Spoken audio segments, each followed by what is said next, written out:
Okay, so welcome to another edition of Finger Lakes Today, presented by Canandaigua Dentistry. I'm Josh Durso, joined by Newark Mayor Jonathan Taylor. Jonathan, thanks so much for being here. Exciting times for Newark, as always. Good afternoon, Josh, and thank you for having me a part of this. And yeah, it is exciting in Newark. There's a lot going on, and we've been saying for months that there's more to come, and some of that's starting to trickle out now, and it's pretty exciting. Always seems to be the case. So let's start with the most recent news. Yet another hotel planned for the village. Ironic, I think, because if I recall correctly, Newark didn't have any hotel here not that long ago, and now maybe going from 0 to 3.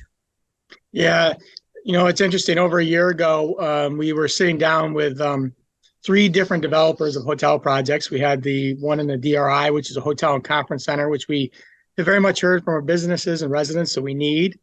If you have an event in Newark for over 100 people, there's one other option currently that is just developed. So there weren't a lot of options. And so that was a big part of our DRI. That planning was actually in the works for several years. When we talked about our DRI, developing a hotel and conference center was always part of that. And then there were 2 other developers looking at doing work in Newark, one and going into the old hotel, and then another completely new project by Indus in Newark. And when my staff, after our meetings, my staff would look at me and say, what are we going to do if we have more than one hotel in Newark? And I said, you know what? A year ago, we wish we had this problem. And the great part of this is these are developers who are investing a lot of their own money into these projects, just like any business. And they've done their market research. They see that there's a need in Newark. I've had a lot of businesses tell me we have a need for at least 2 hotels in Newark. So it's really exciting for us to have 3 options on the table right now that are in different stages and moving forward. And quite honestly, they're going to serve a couple different markets between the 2 hotels. And that's excellent for Newark. So yes, there might be some public money involved in these projects, but it's very rare that any economic development project of any kind in any community is done without some type of grant funding or public funding, whether it's a pilot or a DRI or Restore New York, you name it. So it's exciting that the developers are looking in Newark. There's a lot of confidence in us right now, a lot of confidence in our community, and we're excited to have them here. And I think that point that you made about the market research really bears repeating, because none of these developers would just be blindly throwing millions of dollars into any community, any project, if the writing weren't on the wall, so to speak, in terms of its long-term success, right? Yeah, absolutely. And that's the same with any business. There's a need there, and they're finding that in Newark. And it's really, and our approach has always been a regional concept. Yeah. We want the communities around us to succeed, because as they succeed, we will too. And if we're able to provide certain quality of life items or a hotel or whatever it may be, entertainment, and they come to Newark, they come to the region, and that's what we want to do. We want to have that ability to draw from all over to the region, and then in the end, everybody benefits. So it's great. Wayne County in particular has needed a hotel for a long time. Mm-hmm. I think we have one. Well, there's a second hotel going up, one in Macedon, there's one in Palmyra, but quite honestly, there's just not a lot of options until these hotels are built. Exciting times for sure. Staying with that theme of economic development, DRI, downtown revitalization, inching through that progress or that process. Obviously, it takes a while. This is not an overnight thing by any means. Talk to us a little bit about where Newark is right now in the process and what your expectations are for, say, the next 3 to 6 months as the village continues. Yeah. So right now, a lot of the preliminary work is being done. Documents being signed. A couple of things need to go through planning and zoning. They're working their way through that. And in the final design on projects, before we had a lot of preliminary concepts. For instance, the Health and Wellness Center, a group of us have last week visited several athletic facilities to see what we liked, what we didn't like, what we want to incorporate into our facilities. So we have that kind of design project going on. The same with the upgrades to the Port of Newark and the T. Spencer Knight Park. Similar activity there. So a lot of that preliminary work's being done now. Hopefully, the end of 2023, the very end, early 2024, we'll actually really start to see some construction. The one that's most likely to be able to go to construction first is probably the Coventry Commons project, which you'll see 101 apartments go into the old Reed Manufacturing Building, just because they have an existing structure there, and they're able to, ready to get going. Some of the other projects, you need an old building needs to come down, or there's some other things that are being worked out. So. Lots of talk right now in Albany and across the entire state about housing. How exciting and enticing is it to already have a housing development sort of in the works, going through the process that will be, coming to fruition here in the next couple of years? It's huge. One thing we've heard over the years is that we need housing across the board. Yeah.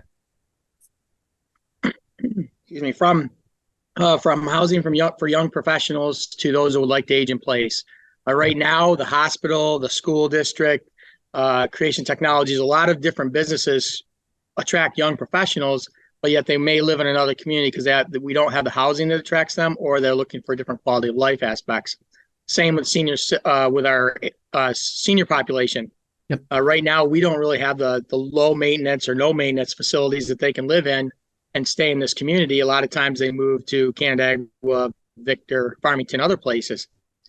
Now we're going to have more housing options to keep and maintain that part of our population, as well as keeping the young professionals here, as well as adding the quality of life things that they're looking for. So a lot of this really goes hand in hand, and it's exciting to have those housing options available, because we know we've had a deficit for a long time, and we see that we have new home construction that's been going on pretty consistently over the last couple of years, and we need more housing options for sure.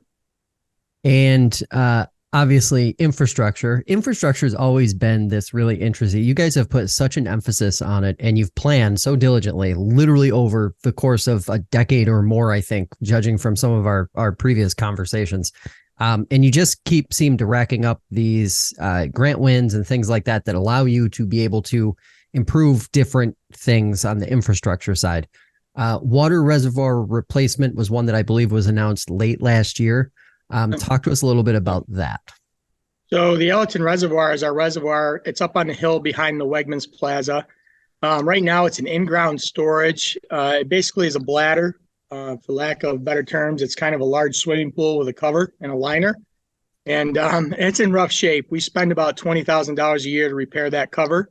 Yeah. And it's to the point where what they do is they go up there and they kind of sand it down where there's a hole, and then they put a patch over it. But unfortunately, the material they're sanding down is now so thin that they're not able to do that anymore. So we've known that the reservoir needs to be replaced. So we've been planning for this for a while. We've been going through the design and concept phase. And then we did apply for a WIA grant that we did receive last fall for $3.69 million. And it is about a $5.5 million project. So it's pretty exciting to have most of that funded. In addition to that, we were able to receive bill funding, which is a bipartisan infrastructure law. That's going to be an additional $750,000 towards the project. So we're pretty excited about the fact that we're able to accomplish a significant need. And many may not realize, but there's two reservoirs that supply all the water to the village of Newark. That water also goes to Lyons, and there's several other entities around us, because we have over 29,000 customers, and that's individual unit customers, not people. 29,000 customers in our that are served from our water treatment plant. Many of them, obviously, around the village of Newark. And so last year we were able to rehab the South Hill standpipe on 88 south of the village. So that has been taken care of as part of the water treatment plant project. And now we're taking care of Ellerton, and we hope to go to construction in 2024 on that. It'll be a new concrete standpipe this time. And that'll really put the village in a very good position with its water supply system. I was going to say, one of the things that some folks from this kind of constant news about you guys working on various infrastructure things, some folks might be wondering, like, is there a point where we get to where there just aren't any more things to work on the infrastructure side? What are the things that you're looking at now, say, that might be 2 to 3 to 4 years out in terms of stuff that could need some attention down the line? Yeah, I think we all wish that somewhere there was an end of the line on that, but one of the things we know, just like communities across this entire country, is that our infrastructure underneath our streets is aged, and that's everywhere. Yeah. I once saw a figure, and I forgot how many trillions and trillions of dollars it would take in this country to place every water and sewer and gas line, and to really upgrade that infrastructure. So I foresee that in the coming years, we're going to start to look at replacing the infrastructure on the streets, as it is literally 80 to 100 years old, some of it. We did that with South Main Street reconstruction, replaced all the water and sewer. Right now, North Main Street has gone through final design, and we're just looking for funding for construction for that. If we're able to obtain construction for the funding of North Main Street, that'll be a complete reconstruction like South Main, including water and sewer. We have a couple other streets that are in final design for reconstruction, which means this is full depth reconstruction. It's not just mill the road, put pavement over the top. This is take the road out completely, new road, curbs, new infrastructure underneath, new sidewalks, lighting. So I think it's going to this is going to be a process. It's not, we're starting now, but it's going to take 10, 20, 30, 40 years or longer to do. And it's really a long-term planning we have to have in place, because this infrastructure needs to be replaced. It's not going to last forever, and every community is facing this. So, we're trying to get it done piece by piece, and some of these other projects have helped us accomplish that. Absolutely. And obviously newer leadership with the police department. Obviously, that's a huge step for you guys, getting that ironed out. Public safety, of course, is a big concern to virtually every person, period. What's that been like now that the newness of that, I guess, is worn off a little bit, and they've hit the ground running? Well, we're really excited to have Chief Martin in place. That certainly was a long process, involved community members. We thoroughly vetted out the candidates, and we're really happy that we ended with Chief Martin. He's a great fit for our department. He's a true definition of leader in every facet, and having coming to a tentative agreement way back in August 24th of 2022 with the police department on a contract that was a 6-year deal that was ratified in January. It's exciting to have that done too as well. And now we're looking to hire a lateral transfer and potentially sending someone to the academy. So we're really looking at, public safety is a priority, and it's always been a priority. And now we feel like with the chief in place, contract signed, we can really move forward on these other pieces that we've talked about for some time now. And finally, some new faces, new promotions within the village administration. If folks are coming in to pay their taxes or just ask a question at Village Hall, they might see a new face. Talk to us a little bit about some of those changes. Yeah, so, Valerie Quaid was our clerk treasurer for 2 years. She moved on to another opportunity that we promoted, Lynette Morrison she was our deputy clerk treasurer. She's been with the village for over 22 years now, and she will now be our clerk treasurer. And she's been working diligently to get up to speed on everything she needs to do as the clerk treasurer, because there are some significant additional responsibilities in that role. In addition, we were very happy that to replace Lynette, deputy clerk treasurer, we were able to hire Alice Sharp. Alice Sharp is, some of you may have seen her. She worked in our police department as the senior clerk typist for the last 2 years. And she'll be coming upstairs, and we feel like she's a great fit. She's already done an excellent job in her role in the police department. And she was excited to come upstairs and start kind of expanding responsibilities and really become part of the team in the office. So the next step is to replace the senior clerk typist. It's always great when you can hire from within, but then it also you're always looking to fill the next position behind. So we're working on that right now. As well, Bob Huddeman was our superintendent of public works the last 3 years.